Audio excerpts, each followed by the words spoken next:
Hello and welcome to another video. This video is to introduce my new car, a 2003 Mini Cooper S. The car is by no means perfect. You can see already the front bumper is off. That is because it needs a clutch. It's like doing sooner rather than later. We take a quick walk around. The driver's door. Obviously the door card isn't sat correctly and the window isn't dropping on open, so you can see at the top it will foul if you don't push the window in. On the back, the exhaust, excuse the shoes, is loose and blowing, so that will need replacing. The inside of the car, although it has been hoovered and the car has been cleaned, generally just needs a very deep clean, much deeper than I've already given it.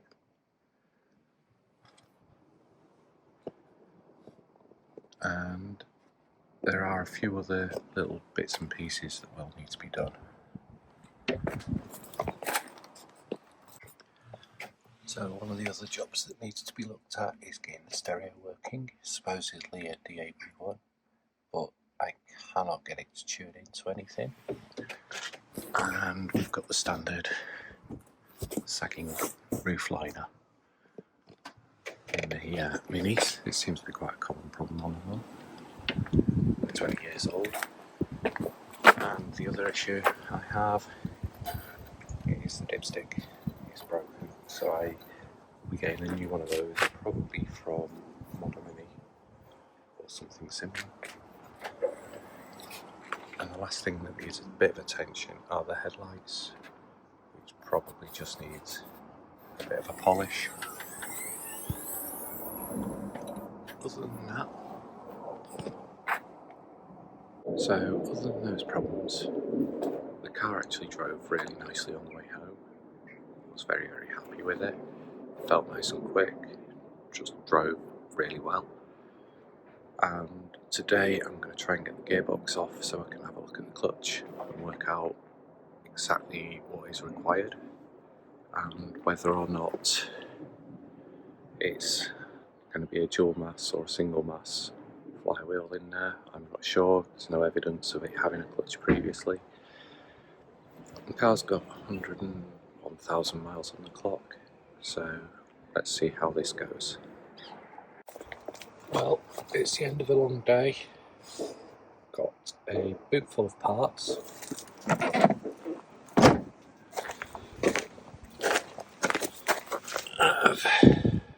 Gonna need a new track rod. I had to drill this one off. But everything is disconnected. Next job is to get the subframe off, which it's got several bolts up there which I need to get an impact socket for. So I'm going to place an order for a 16mm impact socket, which should then allow me to get the subframe off. Then it's get the gearbox off and inspect the clutch. So fingers crossed we're getting somewhere with it.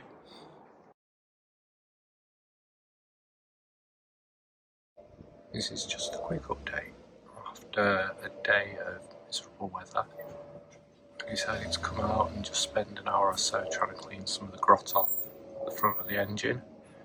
So it's not perfect, but it's a lot better than it was. I'll put a photo somewhere just to show how bad it was to start with. What I've done for this is just using Gunk solvent-free extra ultra engine degreaser. So it's not done too bad a job. Quite a lot of agitation with the brush, but it is a hell of a lot better than it was. And I can actually see now the crankcase, the crank position sensor which I'm going to replace the O-ring on, and just under here is the dipstick tube, which again I'll replace the O-ring on. I'll get sorted with a replacement dipstick. Well, the subframe is out. I think it's safe to say I have a leaky Mini. Also we'll need to do the power steering hose, but other than that it looks in reasonable condition. So definitely lots of leaks. So I'll get a leaky Mini kit from Modern Mini and supercharger kit from there. Okay, so just taking the drive shafts out, I noticed that needs replacing. If we go underneath the car,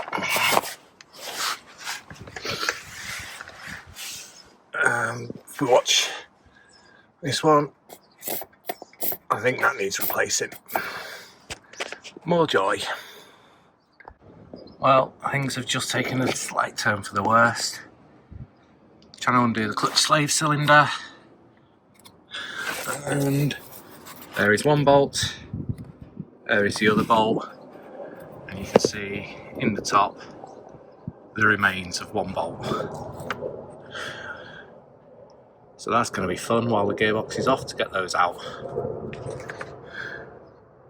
Right, I am stuck, and it's one bolt again. So it hasn't been the best of days. If I swap cameras, 1 minute. So you can see on the clutch slave cylinder, 2 of the bolts snapped. And in order to get it off, I've had to chop the slave cylinder. And then I'm on the final stretch, but down here, just behind those 2 wires, is that absolute nightmare of a bolt in the gearbox. If I can get that off, I think the rest of the gearbox will come off quite easily. So if you do have any suggestions on that one, on how to gain access to it, every time I get a socket on I can't get a ratchet or strong arm. The only thing I've managed to successfully get on was a 15mm spanner, but that doesn't have the leverage. So any tips and advice, greatly appreciated. Thank you.